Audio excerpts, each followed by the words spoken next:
All right, welcome back to the Let's Talk Ball pod, guys. This is episode 38, I believe. We are going to be covering game week 10 of the Premier League and looking ahead to game week 11. For those of you that don't know, my name is Tochi, aka Tochi Talks Ball, and I am joined, as always, by my co-host Spain. We are two football lovers that just like to talk footy. We like to focus on the Premier League on this pod. I'm a Manchester United fan. He's an Arsenal fan. So we'll do deep dives on those, but we will cover everything. So make sure you stick around and listen to it all. But before we get into any of that, Spain, how are you doing? Doing well. Had a fun weekend here. Celebrated Halloween on Friday. And then we had a porch fest in the neighborhood, which was always a great time. Incredible weather and crazy turnout. So just a fun time. Fun weekend. Events happening. Unfortunately, the time change happened, so it's gotten a lot darker, so getting used to that. But other than that, doing great. How about you? Yep. I'm also doing well and also hating the getting dark early.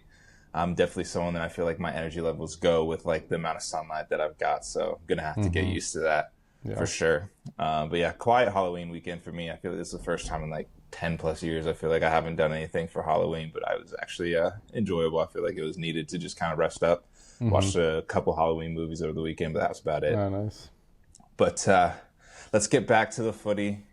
So if you guys are watching, please remember to like, comment, subscribe, share it with a friend. It goes a long way. Give us some feedback if there's anything you want to see more of, see less of, anything like that. It is greatly appreciated. But without further ado, let's get into the action. So we like to always start with our Game Week Awards. So what we're going to do is review Game Week 10's games and talk about our winners of the week, our losers of the week, maybe what we thought the goal of the week was, anyone that might be on fraud watch, that kind of stuff. And so we are going to start with our winners of the week. Spain, who'd you have for this? For me, it's West Ham. They had a really good win against Newcastle. They've had a tough season. Newcastle are a good team. So West Ham getting that win was really big for them. So they're my winners of the week. What about you? Yeah. I have to agree. I don't know if anyone gave West Ham much of a shot. I think people had kind of given up on them, especially after the previous week. But it was good to see them kind of bounce back. And I got a call back to this game later. But for now, that's all I got. I do think they're my winner as well. And then let's go with our losers of the week. Who do you got for this? It's going to be Tottenham. They looked pretty poor, really, really poor against Chelsea. Their defense was terrible. They're giving up chances left and right, creating mistakes that were leading to easy chances for Chelsea. Don't know how they got away by losing by only one goal and how João Pedro didn't have more returns, like in terms of FPL or goals and assists. But yeah, Tottenham looked really, really poor, so they're my losers of the week. Yeah, they were woeful. So I think I can't really disagree with that one either. I think maybe the only other person or team that I could have put in here was Wolves, just because they lost yet again. But I think it might actually be a win because they lost and their manager got sacked. So maybe they'll get a little new manager bounce coming in, shake things up for them. I heard they were looking at bringing back Gary O'Neill, actually, which would have been a shock move. But he said he's not quite ready for that and took himself out of the running for the position. And the other manager they're looking at is Erik ten Hag, my boy. So we'll see if he ends up over at Wolves or not, or if they've got someone else on their list. But yeah, going back to what you said, I do think Spurs are my loser of the week as well.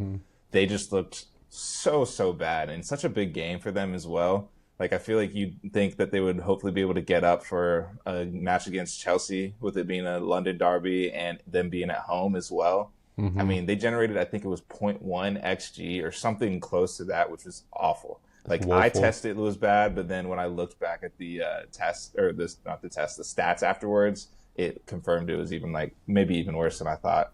They just look so devoid of ideas and creativity, and just it was bad. It was really bad. Yeah, thankfully I didn't watch too much of the game. I was busy, but watched the highlights and was just shocked at how bad it was. We were watching the last 30 minutes or so with Fred, who was having a terrible time watching his team look terrible. I can imagine. I mean, it was one thing that I thought stuck out to me was I didn't think Chelsea were even playing that great, at least in the beginning of the game. Like, maybe towards, I looked at the back of the stats and they ended up having something crazy, 4 to 6 big chances or something like that. So I guess they created a lot of big chances, but eye test wise, I was like, Chelsea don't even look that good. It was for the first goal, I was actively about to say how bad Chelsea looked, and then Spurs went and managed to do something worse and give up that goal to Caicedo. And I was like, all right, I guess it's working for them. But Spurs are lost.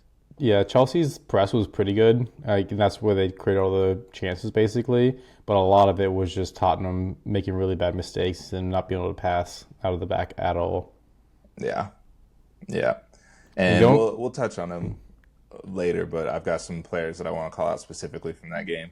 Yeah, and then going back to Wolves, that's crazy because it was, like week 3 or 4, they gave their manager a new contract and just like 6 weeks later fired him.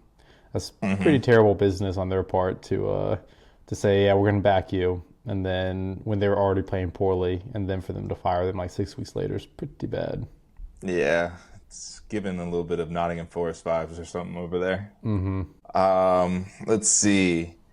Let's move on to, I didn't really have like a standout match of the week. For this one, I put Forest versus United. I mean, there were lots of goals in it, and at least as someone, like, I watched the whole game, and there were some kind of big moments where Bruno hit the post with a pretty nice shot, and Ahmad had a chance at the end of the game to go on and win it, and there were some chances on both sides. It wasn't too cagey. Like, I think both teams got chances to run at each other, so it was an overall pretty entertaining game for me. Yeah, I'd have to say that was the most exciting game over the weekend.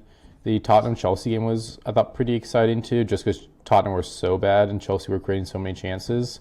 But the United-Forest game, I would say, was the best game for the weekend. You guys, we'll talk about it later, but almost stole it at the end with that Ahmad free kick, or volley, I mean. Yeah. Off the line. Yeah. And I guess speaking of Ahmad volleys, let's go to the goal of the week. For me, the goal of the week was Ahmad's volley versus Forest that tied up the game.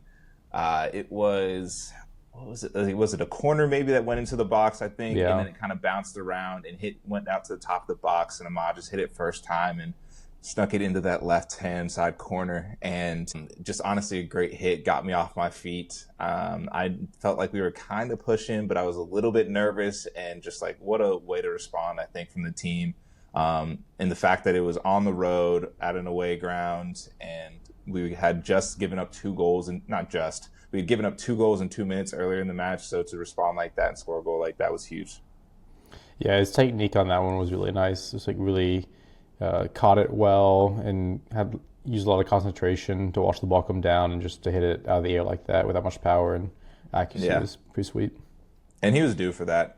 He tries the spectacular at least a couple times a game. So I'm glad he got to see one go in. Did you have any other goals? Yeah, my other goal of the week, thank you for asking, was Iliman Ndiaye. He had a nice, kind of like a solo run. Everton had the ball, and it kind of got like clogged up on the sideline, and the ball just kind of bounces out to him after bouncing around a couple people. And he is driving at basically like 3 or 4 Sunderland defenders and takes it into the middle of them. And you think like there's no way he's getting out of here cleanly. And he's just kind of able to use some quick feet, get himself into space around the top of the box, and then puts it in the top left corner. The keeper doesn't even try to save it, has the keeper rooted on his feet and puts it top left. Really great goal from him. Unfortunately, he left the game in about the 60th minute with an injury, but I was feeling really good about having him in FPL moving forward. Same. I've been waiting for him to score an open play goal just because I feel like he's in and around it a lot. Even though he's not getting a lot of shots off, he's a quality player. He's always good for something like that, and it was a really well-taken goal. Did you see what the injury was? I missed that. I wasn't paying that close of attention to the game at the time. Like, he looked like he walked off all right, so it didn't look like it was anything too crazy. Probably just some type of muscular, I don't know if it's like a quad or hamstring or something like that. Thankfully, he's made it 60 to get the extra point and whatnot. Exactly. And as of like later in the game, he was still on 2 bonus points as well. So I don't know if he kept those or not. I think he finished on 2. Okay, nice. And then I was going to throw in just a quick honorable mention for John Duran. I know he's not a Premier League player anymore, and it wasn't in the Premier League, but he had a nice, there was like some type of Istanbul derby between, Fenerbahce and whoever their rival is within town. And late in the game, the defender's trying to clear the ball, and he makes a really good effort to slide, block it. It pops up straight in the air, and he's able to get up, adjust his body, and hit the ball off the volley into the far left corner before the ball came back down to the ground. So just a great hustle play and great technique on the volley to place it like that and to win the game at that, I thought was pretty cold-blooded. So I just wanted to give him a quick shout out there. I feel like he's the type of player that can score every type of goal, and like over his career will score every type of goal. He's already scored some crazy like 40-yard screamers. Like that one was a super unique random goal where he just like blocked a clearance and volleyed it to him, popped it up off the block and then volleyed it. Like he will score, I think, every single type of like possible like category type of goal you will see over his career. Yeah, I agree. I mean, dude's just like, I mean, he was born to score goals, it feels like. And I think that's what I love about him the most is that he will just try it. Like anything, he'll just try it, which is partly why he'll just do that. Yeah, I'm pumped to watch him in the World Cup this summer. Hopefully he'll be in good form and like be like one of the main guys for Colombia, right? Yeah, that's true. Because I haven't been able to see him play, so I feel like on that big stage he could really ball and be a super fun World Cup player to watch. Yeah, that would be great for a storyline too. Like go to Saudi Arabia, then get his move back to a Champions League club, and then maybe do decently well, but then World Cup, ball out, and get a big move to another bigger team. Let's see. I also did want to give a shout out to Zielinski over at Inter. Apparently, he scored an absolutely nuts goal, but I didn't see it, so I can't really speak on it. But if you guys have seen it, let me know or look it up after this because apparently it's worth looking up. Okay, I'll have to do that too. I haven't seen that one. Nice. And then next we had our player/performance of the week. Did you have anything here? I didn't really have one. I'll let you go and see if I think of any one while you're talking.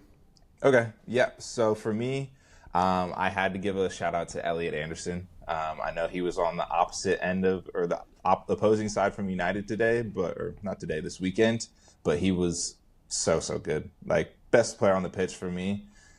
He just was everywhere. He was winning the ball back left and right. He had 16 defensive contributions, including 14 ball recoveries, a couple interceptions, a clearance. He drew 3 fouls in the game. He created 3 chances. He had 15 passes into the final third. So he was contributing both defensively, but also the one kind of running the show from deep midfield position when Forrest had the ball as well. I think he's just an incredible player. I think I said at the beginning of the season, he's kind of going to be like one of my players to watch on teams other than United. I think he's just been criminally underrated, and now I think he's starting to be properly rated.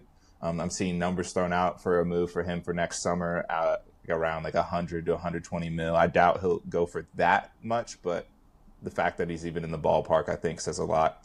And I think this was, whenever Cunha used to play against United, he would put in some of his best performances, and it was like he was doing his audition for the team, and I felt that's what Elliot Anderson was doing here, because I think he's number 1 or 2 on our midfield targets list as of right now, so we'll see if that materializes in anything as the year goes on, but great performance from Elliot Anderson. I think he deserves it.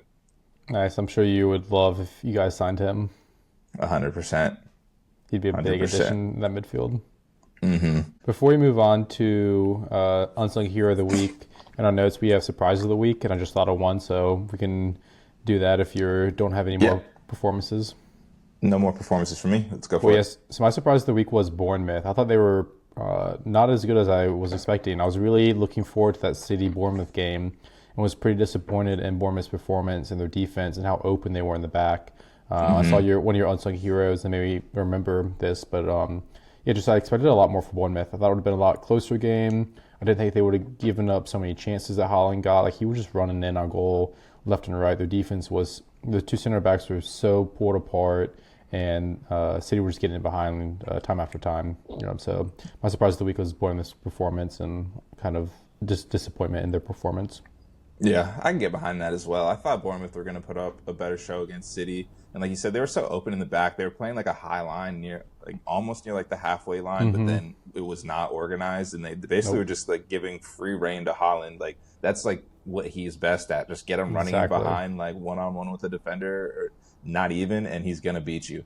Like that's his bread and butter every day of the week. And almost like the way that teams were so easily getting him behind, or that they were so easily getting him behind against Bournemouth was reminding me of what people were doing to City last season when they looked like they just could not stop anybody. And they looked super open on the counter and just getting in behind. So It almost looked like an Ange highline or something. I don't know. It was nuts. I don't It was know baffling. if it was the players were having a really bad game. I mean, definitely there were tactics involved with them playing that high, but the players just didn't execute well. But it was really bad. Like the center backs were Yeah. so far pulled apart on that one. I think City scored on it. Holland's second goal, but True Fair, the left back, was like Yep. 5 yards back playing That's them exactly what I on. was picturing. It was like that's like a sin as an outside back to do that, especially against Holland when you're playing in the high Yeah. line against City. So yeah, just like their back line and their organization and kind of performance was a little disappointing. Yep. Yep. I agree. I can get behind that. I think that's a good shout. And then you want to move on to Unsung Hero of the Week? Yeah, I didn't have any unsung heroes. So you got a couple of the notes, so I will let you talk about those players. And yeah, go ahead. Sure. So my first one that I want to talk about, I'll come back to the City game, but the first one I want to talk about is Freddie Potts. He's some kid, 22 years old, out of the West Ham Academy.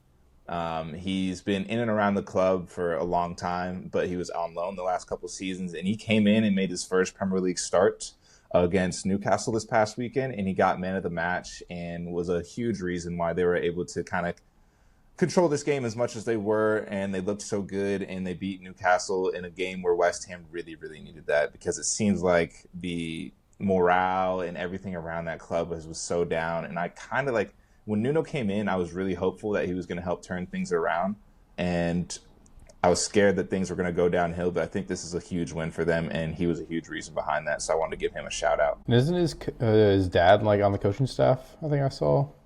Maybe, honestly, that might be right. I'm pretty sure his dad's on the coaching staff, and the announcers were talking about that, how like on his full debut he scored, and his dad I think went like 500 games without scoring because he was a goalkeeper or something. Oh yeah.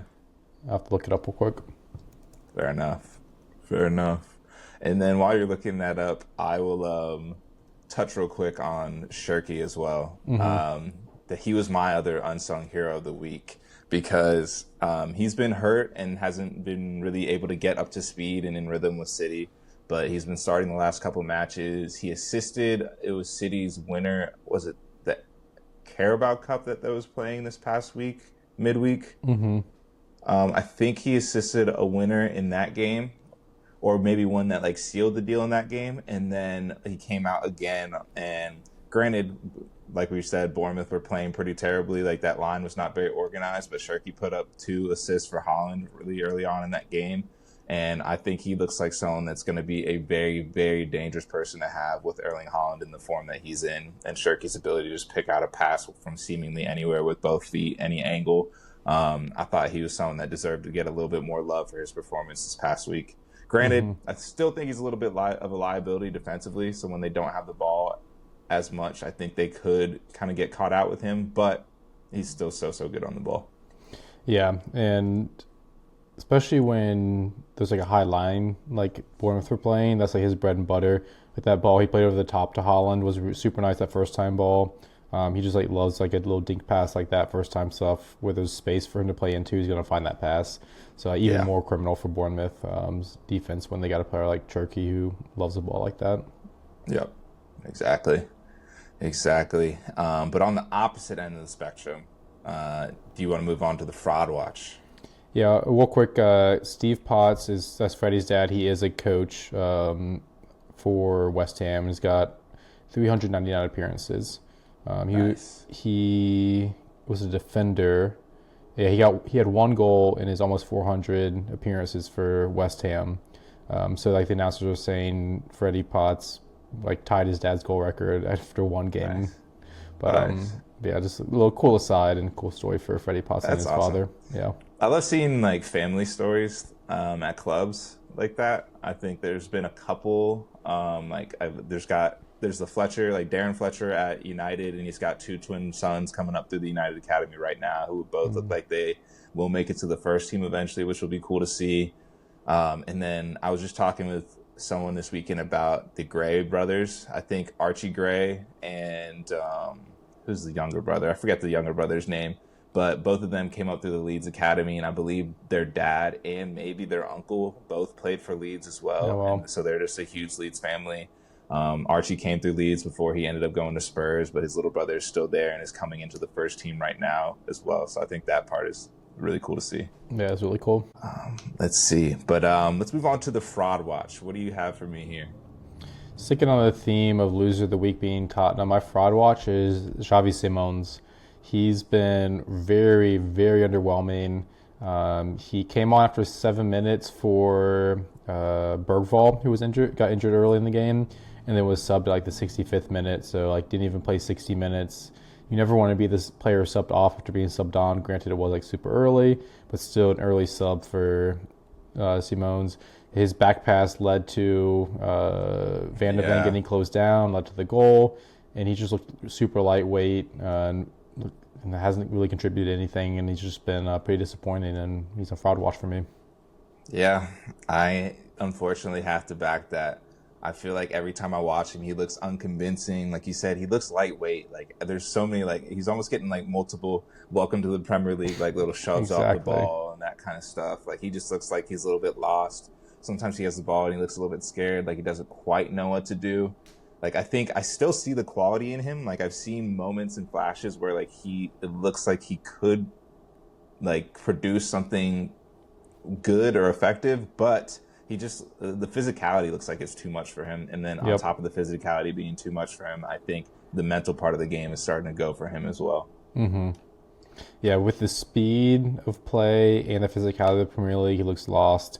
And you can also, like you said, see his confidence going. So I'll be surprised if he's able to like turn his career around and like makes it in the Premier League, if I'm being honest.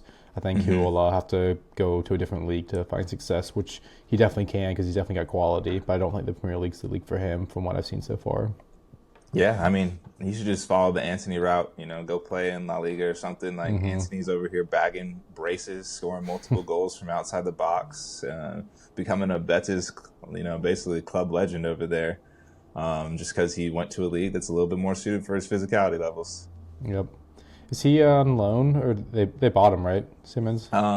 Yes, I think they officially bought him. He was on loan last season, but then I think this is a purchase. If not, it's at least a loan with an obligation. But I'm pretty sure they just outright bought him finally. Yeah, so we'll see if that turns out being good, a good move for them or not. But yeah, do you have a fraud watch pick? My fraud watch pick is honestly just Spurs in general. I think they were massively overperforming their underlying numbers, and I think it's catching up to them. And it looks like the pressure is just kind of getting to, honestly, everyone around. Like Thomas Frank looks looks very unhappy. And then I don't know, I know this is just a social media clip. I have no idea what the context was, but it looks like there was like videos of Jed Spence and Van de Ven kind of blanking Thomas Frank. Like he goes up to them after the game to try and talk to them, and they looked like they didn't want anything to do with him. I'm seeing leaked quotes coming out from accounts on Twitter saying there's players that think the brand of football is boring and bland and they need more creative attackers. And I don't know, it just seems like Spurs could quickly spiral into a bit of a dumpster fire despite how high up the table they are right now. So I think that's something to watch out for over the next couple of weeks. Yeah, I did. Oh, go ahead. I was going to say I did see that Spence and Van de Ven came into Frank's office today and talked to him, say they apologized and said like we didn't mean to like really snub you or anything, just upset after the game, or they didn't really say, but they just apologized to him and tried to like make it out a big. And then Frank said that in the press conference for the Champions League, I believe today, just to try and get that narrative out that they were snubbing him on purpose or unhappy, whatever. Nice, good. I'm glad they got ahead of that. And I do feel like Thomas Frank is such a good man manager from what I've heard. Like I've heard he's really good with the players and players like him and whatnot. So I wouldn't think that like relationships would have soured like that to that point as already. And then the other addition I wanted to add, I don't know if this is like kind of jumping over to a hot take / overreaction.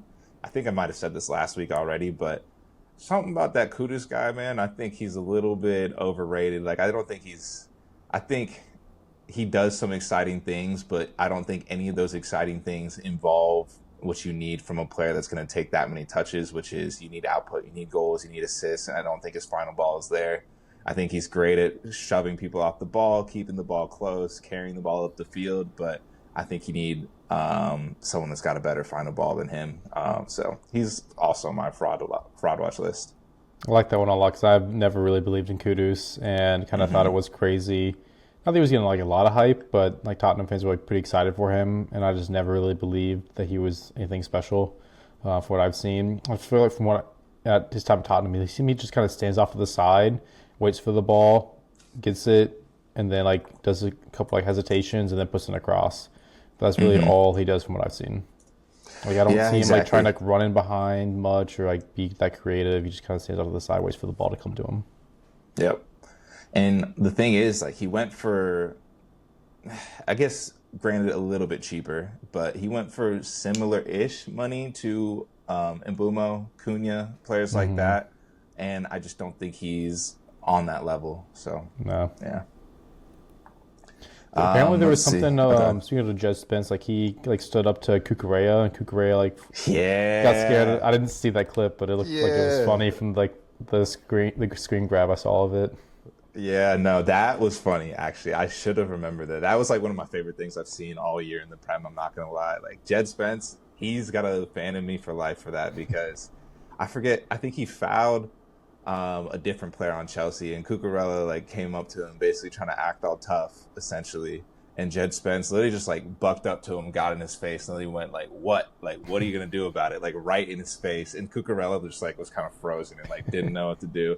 And Jed Spence just walked up like, "That's what I thought." Yeah, And I was like, that honestly was awesome. Like, because Cucurella's been like grinding my gears. I've been watching yeah, like a good bit of Chelsea recently, and the dude is just like a professional rat. Like he yeah. plays hard, he can make a difference, but like I swear in the Carabao Cup game this past week, he got clipped by his own player, but I think he thought it was an opposition player, and he goes down in the box and is writhing around or whatever, and then he looks up and sees that the play is going on, and you saw him immediately get up and like keep going. And I'm like, just he takes every chance he can to just try and wind up the opposition, and I Oh like my seeing god, someone kind of step up and humble him a little bit. for sure. He loves to try and get up the player's head, and then when he does try and do that, he acts all like small and like a baby every time too. So Exactly. I have a lot of more empathy for all the players that have pulled his hair in the past. Yeah, it's I so get easy. why. Yeah. Yeah, like I would want to do the same exact thing. Mm-hmm. There's Mm-hmm. something about him. He might take the King Rat award for the season for me as of right now.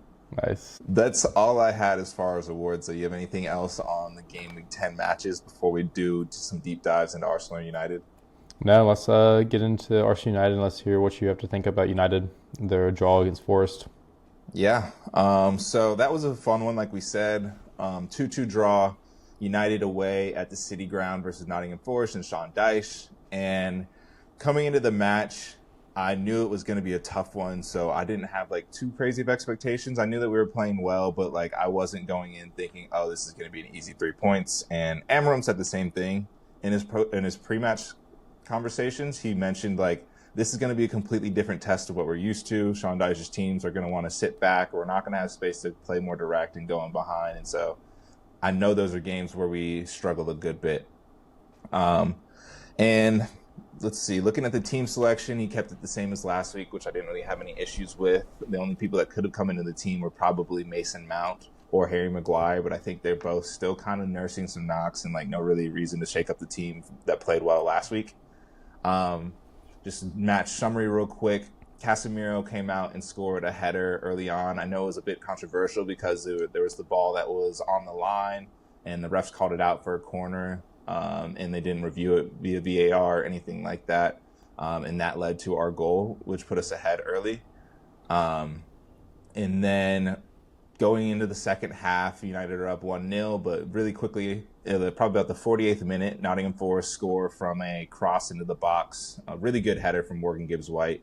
They caught Ahmad on the back post. It was Ahmad versus Morgan Gibbs-White, and Morgan Gibbs-White just had better position, and Ahmad's not the biggest body in the world. Amram talked about how it's a little bit of a gamble having him in that right wing back position because he can get targeted like that. But that's like why we want to press high and why we want to try and keep the ball to prevent us from having to face multiple crosses like that.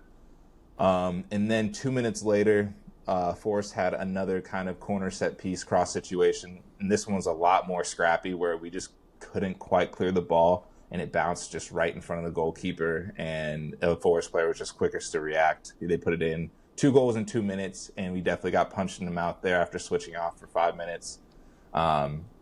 And this is where I was really interested to see. And I was watching the game with Adam. He was over, and I kind of told him, I was like, I'm actually obviously not ideal because I want to win the match, but I was actually really excited.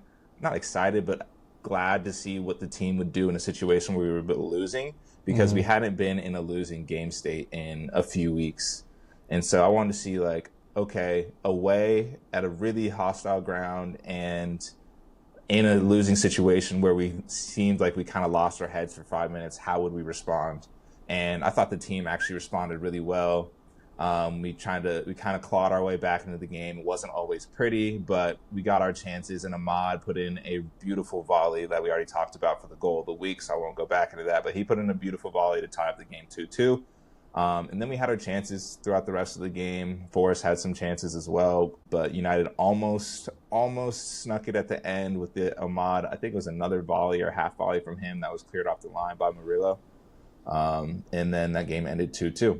But overall, generally happy with the performance. I think the biggest takeaway for me was, like we've been talking about, United have been putting these scenarios where they might collapse. In the Liverpool game, when Liverpool tied it up 1-1, we could have collapsed, and probably in past seasons would have collapsed, especially on the road at Anfield, and didn't. And then it was Brighton last week. We were up 3-0, and they brought it back 3-2. And there's a little bit extra time, and instead of kind of capitulating and letting the pressure get to us and throwing that win away, we actually went and scored another. And then in this one, we give up 2 goals in 2 minutes, and this is not a completely, but it seems like a different challenge, because Sean Dyche's teams are good at not getting scored on and just packing it in, and it's on the road, and we kind of really lost our heads for a second, and we still responded well, and were able to secure a point. And a point away at the City Ground against a team that's hard to score against, I'll take that. We scored 2 goals, which should be enough to at least get a draw, if not win, on most days. We just can't lose our head for that 5-minute period in between. So yeah, overall happy with the performance, and I still think it is a positive for this team, despite the fact that we dropped 2 points. Yeah, I think that's fair. Like, yes, Forest have been bad this season, but like you said, it is a different proposition playing them with Sean Dyche there now at home. Was that his first home game with them? I think his second home game with them. I think they played at home in the whatever Europa League or whatever they're in, Conference League maybe.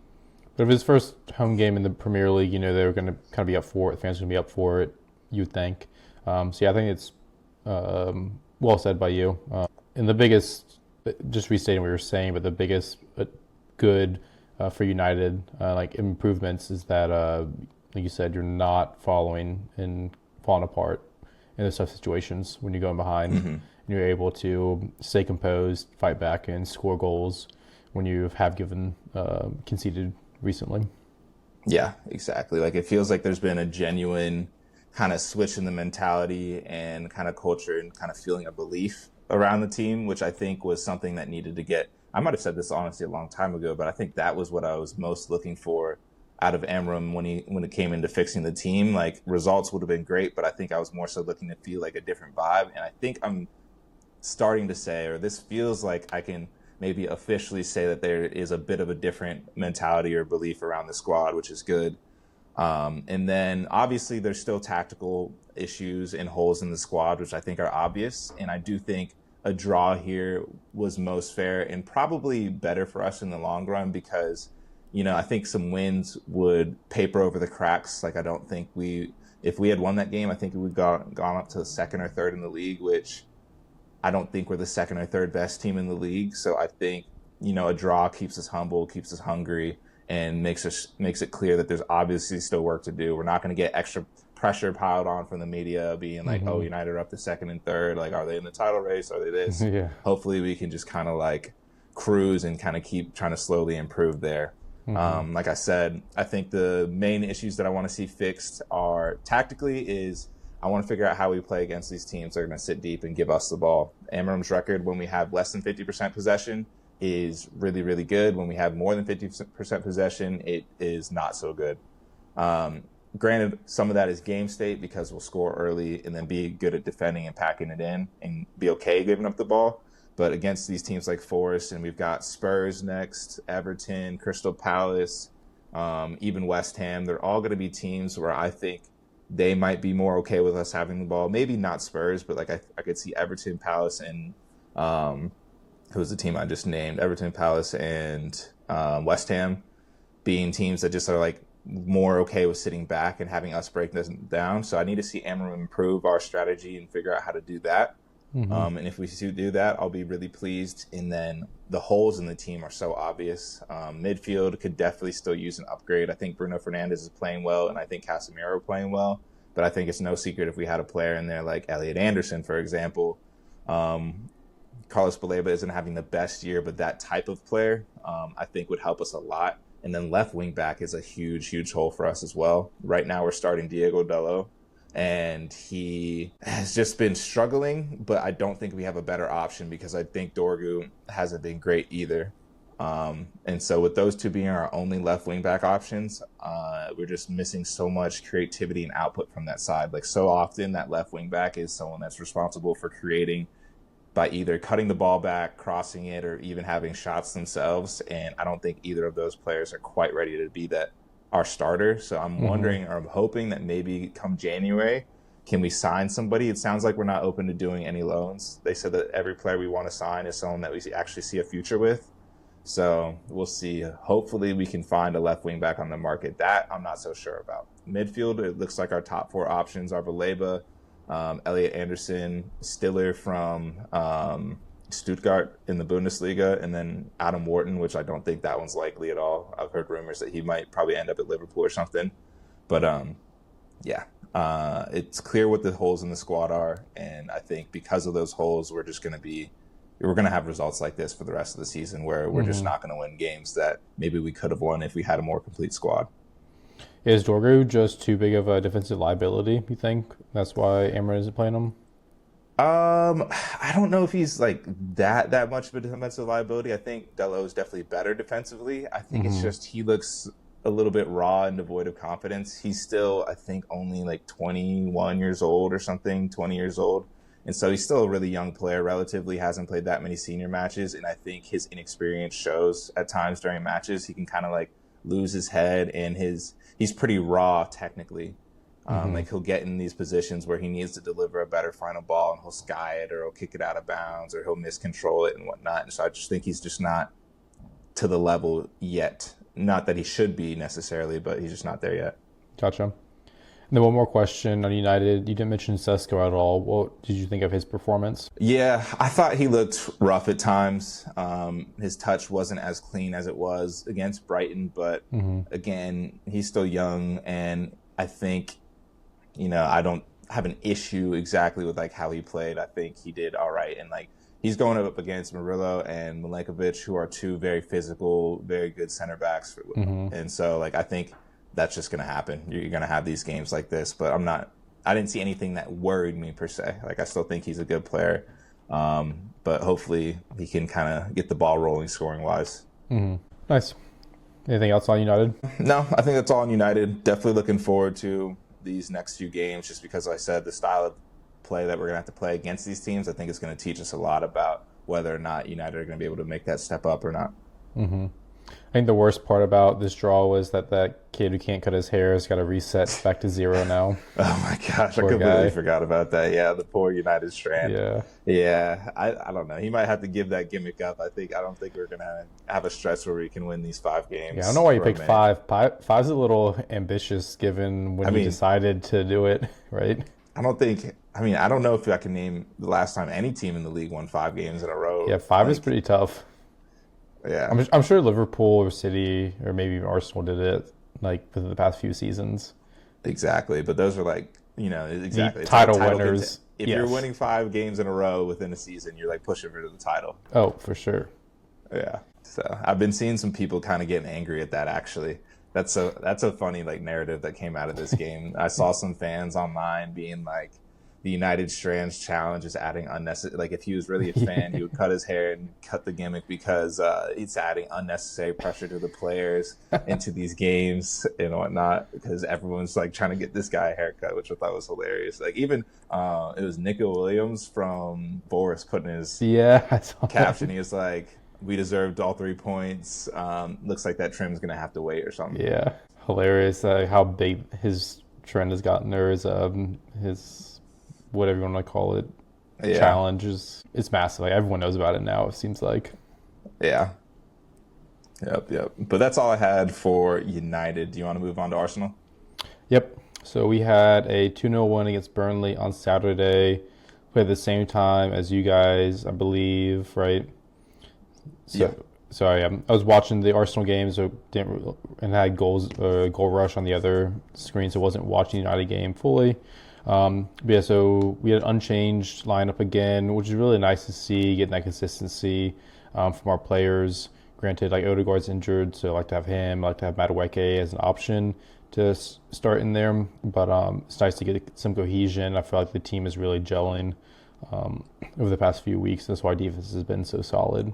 But in terms of like summary, Gyökeres got a goal. He scored off of a corner kick, went back post, and Gabriel somehow got his foot to it and like directed it back across goal. I thought he headed it, but when I watched the highlights back, it was with his foot. Rice scored a header as well, so we got another open play goal from Set Piece FC. It was a nice cross from Trossard. Then in all, I thought we just pretty much controlled the game, dominated as we have been doing recently. We created 4 big chances, had 12 shots, and created 2.42 XG. I think Burnley had 3 shots, 0 on target. Granted, that last kick of the game was a free kick they hit off the post. So they almost scored against us, but technically, shot at the post does not count as a shot on target. So we went another game with no shots on target. So we're just rolling right now, playing really well. Granted, it was Burnley, expected to win, but we did what we needed to do, and I thought we looked really solid as a whole.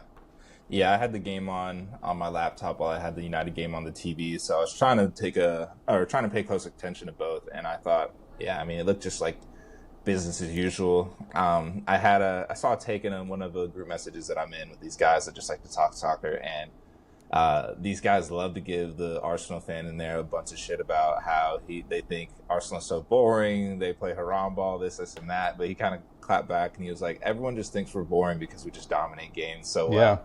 At this point, like, we just keep the ball, we don't really give up chances on the other end, and then like we score our set pieces, we score our goals. Like, it is what it is. Like, they're just too dominant right now to where you can't make games exciting against them necessarily. Yeah, it's super efficient football, and that's what you want in a title race, is to be efficient. And if we're not giving up any chances and we're scoring our chances and creating 4 big chances, we're going to win that game majority of the time, especially when we're on form and we got players with the confidence we got right now. Yeah. Overall, not the most exciting game because we dominated so well, but I thought we had some really good performances.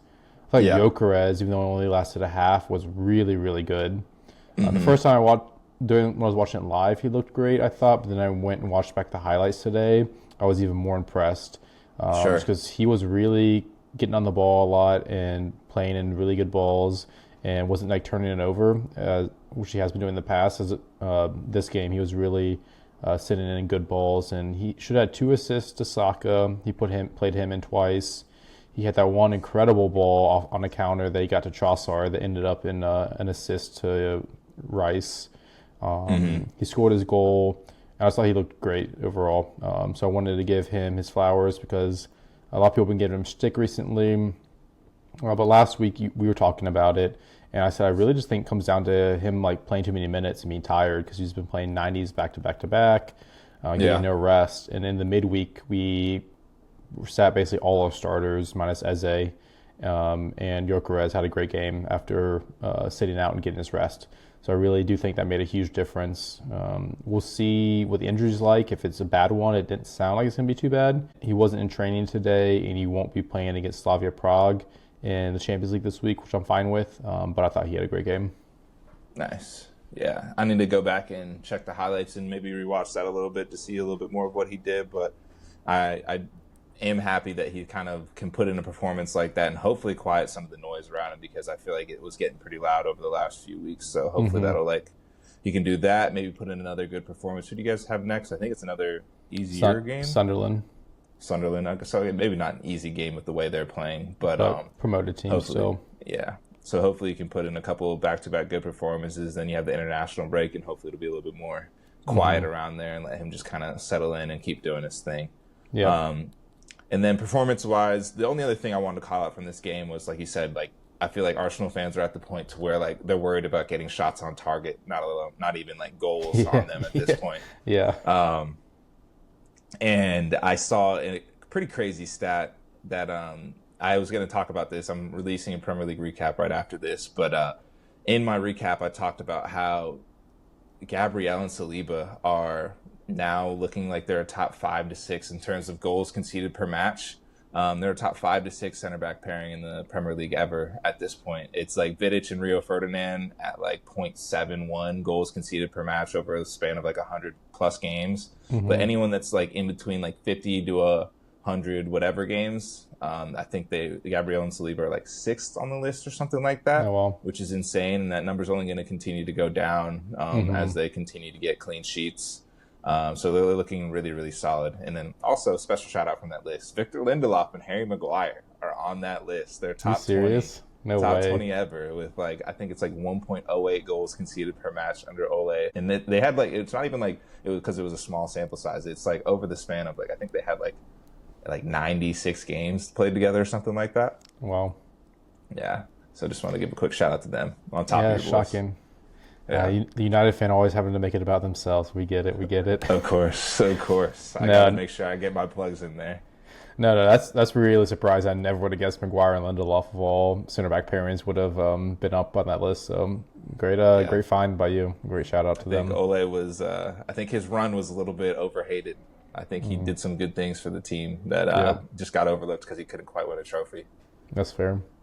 One more thing on Gyökeres. When I was watching the highlights today, it looked to me like he went back and watched like Harry Kane recently because it looked like he was playing a lot like Harry Kane, like really coming deep and like may not come in that deep. Yeah, definitely not coming as deep as Kane, but the way he was receiving the ball and playing quick balls and finding players as they were running through was really impressive. And if you didn't see that one through ball he played to Trossard, that was a very Harry Kane-esque ball, both from the vision and like the way he struck it. So, but I thought there were multiple times like, man, he was kind of playing like Harry Kane, who's one of the best strikers in the world. So I was just more praise to Gyökeres there. Yeah, I remember seeing a message about that, but I forgot to go back and watch the goal. So I'm definitely going to have to go back and watch that because someone was like, what a ball from Victor. So I need to go check that out. Yeah, you should just watch the game highlights back and just really, because he comes up a lot, this highlights, in just the first half. Nice. But yeah, then other players, check that out. Rice had another phenomenal game. He's been incredible for us this season. Insane. Scored a goal, put in the corner that led to Gyökeres' goal. He had 21 defensive contributions as well. So he's just all over the pitch. So when you're someone as good as Rice and can cover that much ground like defensively, just be in the right place at the right time, winning balls, his passing's good, and then to also be contributing with lots of goals and assists, like he's putting in a player of this season type performance right now. So he, as of now, is definitely high up on that list for me for players that should win Player of the Year in the Premier League. But yeah, he was massive again. Yeah, I mean, I'm one of the biggest Declan Rice fans out there, so I'm obviously biased, but I think he's just I still think he's underrated, even though he went for 100 mil, whatever it is.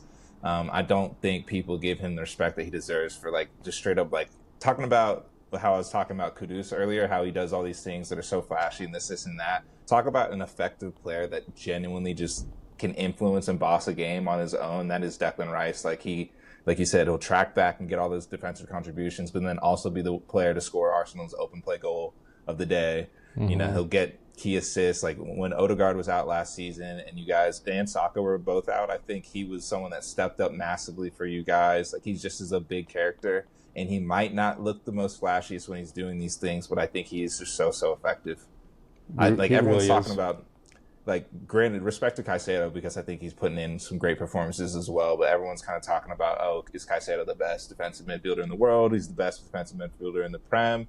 But if it's me, I think I'm going for Declan Rice over Caicedo personally. I mean, it might just be personal preference at that point, but I think he's criminally underrated and disrespected. Yeah, it's like the one English player that's not getting, like, overhyped in the league. That's always something they talk about in the Premier League, how these English players get overhyped, like Foden a couple years ago. But no one's really talking about Rice, which is kind of weird, even though he's an England international English player. So Something I don't know what that it kind of is. I came to think maybe me. he just doesn't have like the flash about him. Like Cole Palmer's Yeah. kind of got that look, and he's got the spectacular in him, and like Declan Rice has a spectacular, but I don't know. Cole Palmer's just kind of an interesting character, so he gets like kind of has that thing. Jude's kind of got the aura about him. I don't know, but like, you're right. I feel like for as good as he is, you'd think that the English media would want to hype him up a little bit more. Yeah. Yeah, so Rice has been incredible. So I'm also a huge Declan Rice fan. So love seeing what he's doing for us right now. Yeah. And then another player I thought had a great game, who's been putting in really consistent performances recently, is Trossard. He had an assist today, really good cross, and he was just there consistently for us, getting on the ball, being tidy, creating chances for us, either like beating a player out of the line or cutting it back on his right foot, putting in a good cross. I mentioned it earlier, but Arteta's really liking him. He's picking him consistently from Martinelli. Go ahead. At left wing, and he looks like he's got that position nailed down for now until maybe Odegaard gets back or Madueke gets back. But even if Odegaard comes back and like Eze would be the competition there or Madueke would be competition there, Trossard's got that position for me right now. He's been really, really solid for us, and I've been really impressed with what I'm seeing. He almost had he had a pretty good chance for a goal on Saturday. There's a chance where Nwaneri had the ball towards the end of the game, could have slipped him through. But yeah, Trossard's been great lately. Yeah, I thought he's been looking super solid for you guys as well. I've got him in my draft style fantasy league. So I was actually kind of worried when I had him because I was like, am I going to have to worry about him getting rotated, this or that? And I'm glad he's put in some solid performances and basically looks like he's just kind of locked that position down, at least like you said, until some other players come back from injury. But I've been really happy to see what he's doing. And so, yeah, I think that's a good shout as well. Yep. Let's do Game Week 11 predictions. Had a little bit of technical difficulties there, but hopefully my microphone sounds all right. I'm using my phone mic now. So, yeah, let's do it. Game Week 11 predictions. I'll let you kick us off here. All right, the score is currently 31-29 in favor of Tochi. You outscored me by 1 last week. We picked a lot of the wins were like the same games, like Arsenal, the pretty expected ones. But yeah, you got a 2-game lead. You went first last time, so I can go first this time if you want to call them out. All right. That works. In Week 11, let's start from the top. First game is Tottenham versus Manchester United. I'm going to go with United just because Tottenham looks so poor recently. You never really know with this game. Tottenham being at home, I could definitely see a draw, but I think United's got enough going for them. Fair enough. It's, third time you picked United this season? Yeah. It's crazy. It worked out for you last time. Not last week. I picked you guys to win last week, and then you guys drew. Oh, no. Yeah. So we have disappointed every single time. So maybe that's kind of the kiss of death. Yeah. Maybe you should have picked United. Yeah, maybe I am. This will be the third time, so we will see. It's either you're the bad luck charm or third time's the charm. Either way. Exactly. Yeah, we got a narrative either way. And then Everton versus Fulham is next. We go Everton at home. Okay. West Ham versus Burnley. West Ham at home again. Should be a tough game or a close game, but West Ham at home. All right. Could be a game where the relegation battle changes. Sunderland versus Arsenal. Arsenal. We're rolling. Nice. Chelsea versus Wolves. It's another easy pick, Chelsea. Crystal Palace versus Brighton. I like Palace at home. Should be a fun game, but I like Palace at home here. Gotcha.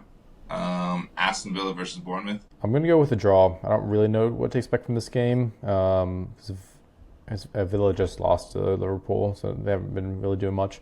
But yeah, I'm going to draw. Enough. Brentford versus Newcastle. I like Brentford here, mostly just because they're at home, and I don't really know what Newcastle, they're kind of up in the air right now. Yeah, I hear that. Nottingham Forest versus Leeds. I'll go with Forest. Okay. And then the last game of the week is Manchester City versus Liverpool. I'm going to go with a draw here. City have definitely been better than Liverpool, but I think Liverpool could get up for it. And just like a big game like this, you really never know. So I'm going to go draw. Yeah. I like a lot of those picks. We'll see if and where we differ there. All right. So your turn. Tottenham versus United. Got to go with Manchester United. I do agree it'll probably be a tough one. Granted, everything we talked about earlier in this episode about like trying to break down teams that are pretty compact without the ball and whatnot, but I think vibes are bad at Spurs and vibes are pretty good at United. Everton versus Fulham. I'm gonna go Everton at home as well. Come. West Ham versus Burnley. I think West Ham keep it going. I got West Ham in this one. Nice. Sunderland versus Arsenal. Arsenal. But Sunderland have been playing so well. I just don't know if they're gonna have enough. Yeah. Chelsea versus Wolves. I want to do something hilarious and pick like a Wolves draw or win. Ooh, new manager bounce as well. Actually. Oh yeah. I still think it'll be too much for them. I'm gonna go Chelsea, just because Chelsea are at home as well. Crystal Palace versus Brighton. I'm gonna go with a draw. I think I want to give the edge to Palace, but I'm gonna blame a draw on them playing midweek this week and being tired. That's fair. Yeah, it will be real interesting to see because I think they've got a lot of games coming up. Palace do. Yeah. Aston Villa versus Bournemouth. Again, another one I just don't know what to expect. I don't think Villa have been convincing, but they are at home, and Bournemouth didn't look great against City. All that said, I'm still going to go with Bournemouth. How about that Martinez giveaway to Salah's goal? That was terrible.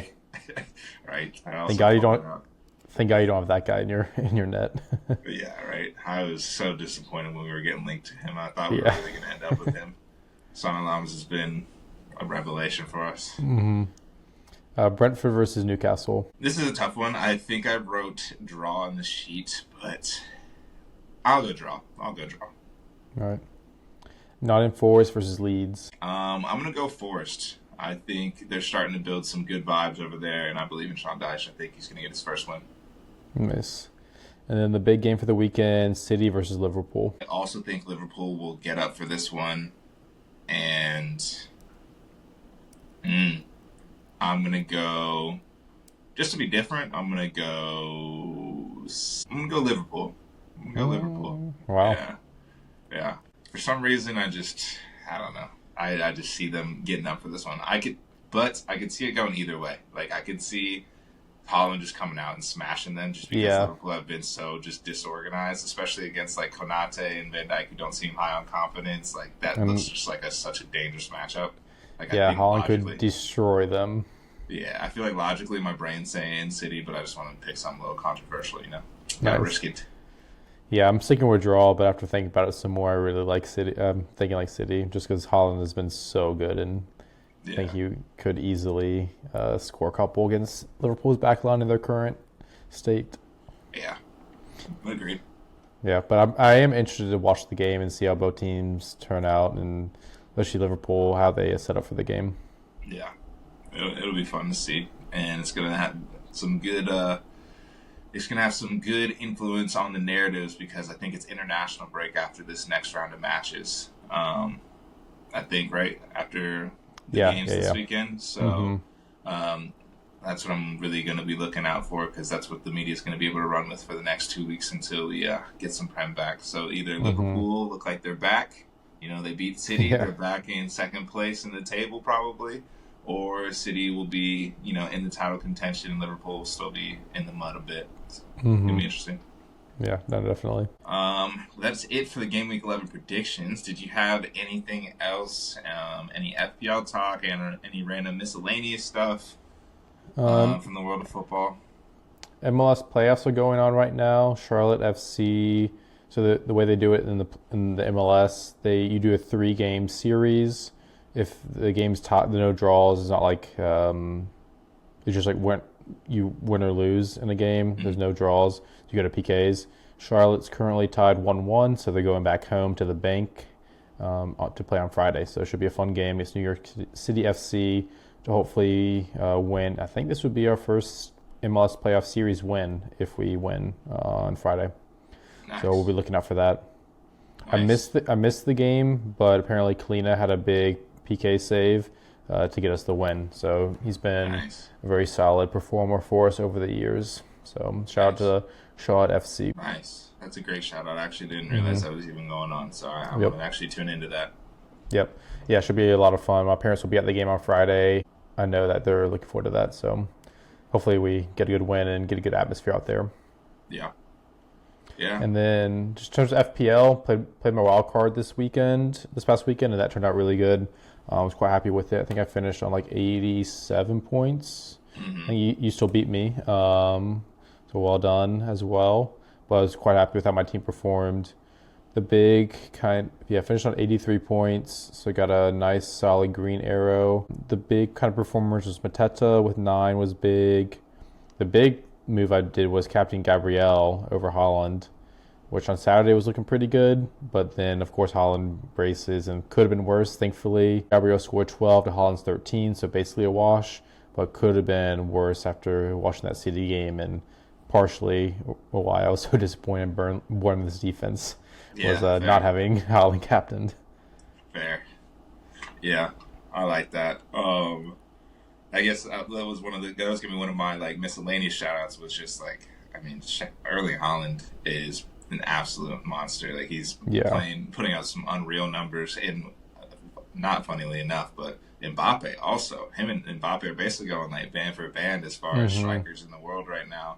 Harry Kane's probably giving them a good run for their money as well, but Mbappe and Haaland both have like 4 or 5 more goal contributions than games played this season right now, which is insane to see.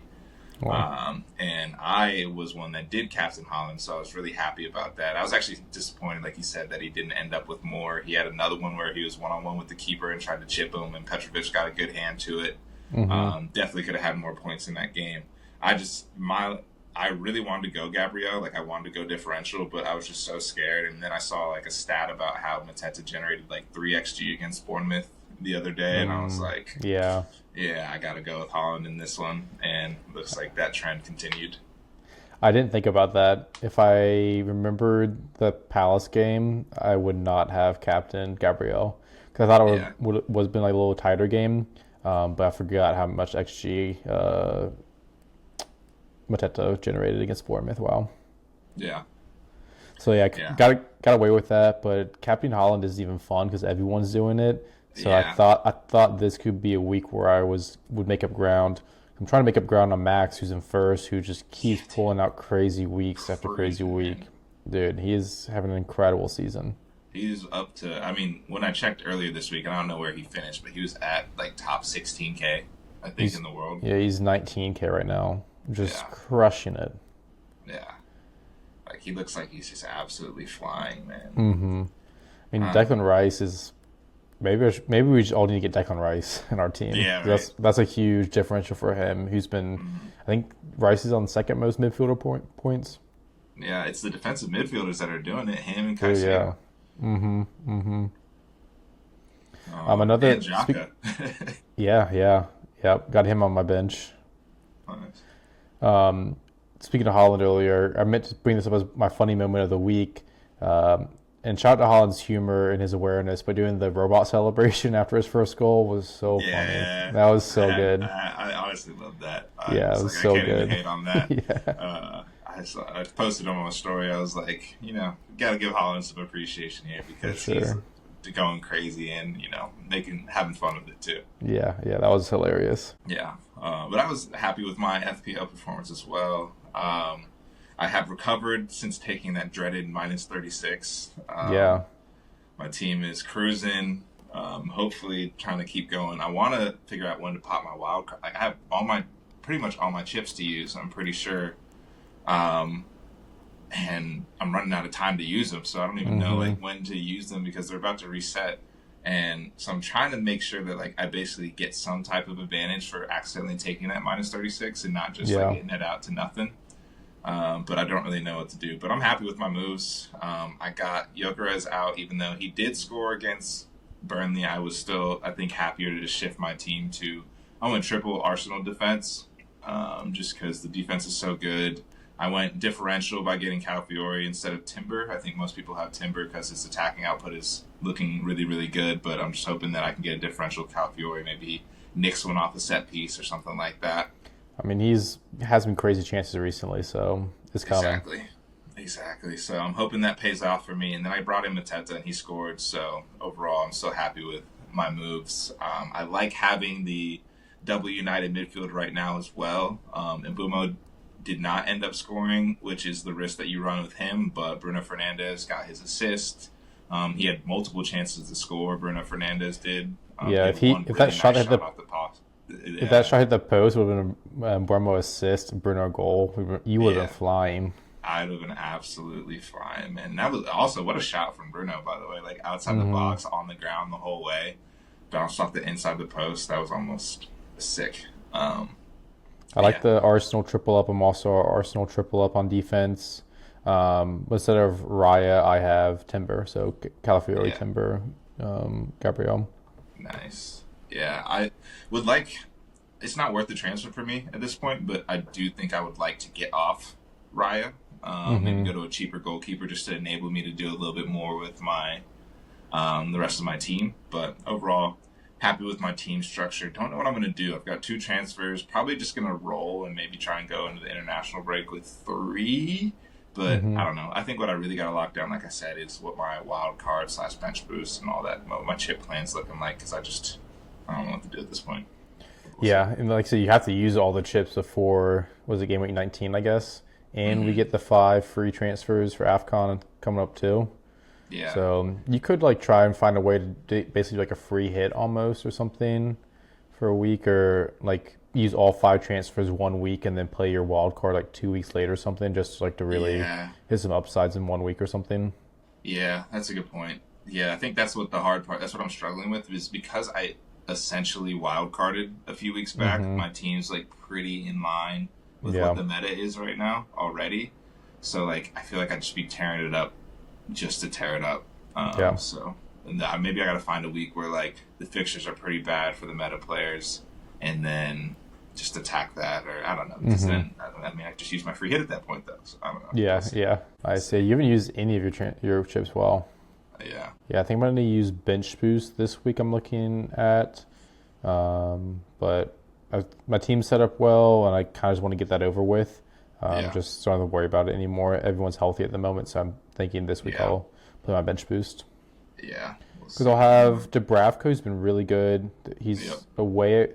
I got a lot of away fixtures on the bench, but he's away at West Ham, he's really good. I got Rodon at Leeds going away to someone else that's good, but it's away. Got Xhaka playing Arsenal, but he can maybe get DEFCONs or something. And then I'm either going to start Igor Thiago or Munoz, who I like both of them to start. So I'm probably just going to play my bench boost just because I got everyone healthy playing, so might as well. Nice. I think that sounds good. I was thinking about doing bench boost 11, but I switched up my team a little bit, so I don't know if it still looks okay for that. I want to get rid of Reinders. He's kind of a dead spot on my team. That's what I was going to say. He's worth getting rid of. I think he's also going to be like dropping in price more and more. Yeah, so you might as well just get rid of him if you can. I just don't really know how. I was looking at how to do that. I was doing some team planning, but I don't really know how to get rid of him. And then I also got to figure out how long Njai's about to be out now as well. Because I was trying to figure out how I can turn Reinders maybe into SAR. Maybe downgrading. But it would involve probably a double or triple move at this point. Because I don't know if I can free up enough money to go Reinders to SAR without downgrading someone else. Yeah. We'll see though. Yeah, Reinders is in a tough spot right now. I think Xhaka is like the only player you can get to that's like really worth it. Yeah. That's what it's looking like.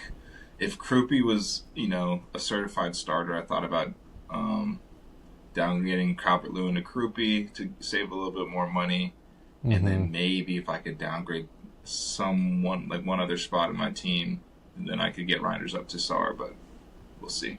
If Njai's going to be out for an extended period of time, I might just bring in SAR. That makes sense. Krupi almost scored over the weekend. He had a really good chance against City. He did. He should have scored, he also scored an offside one, right? I don't remember. I think he scored a goal, but it was just offside, just barely as well. So, he's in and around the goals. But that is all I had FPL-wise and pod-wise, I think. Same. Nothing else for me. All right. Well, if that's the case, we will wrap it up. Thank you guys for tuning in. Once again, this was the Let's Talk Ball pod. Please like, comment, subscribe. It goes a long way, and I appreciate you guys for tuning in and listening to this point. And we will catch you guys next time to talk about Game Week 11. Thanks for listening, everyone.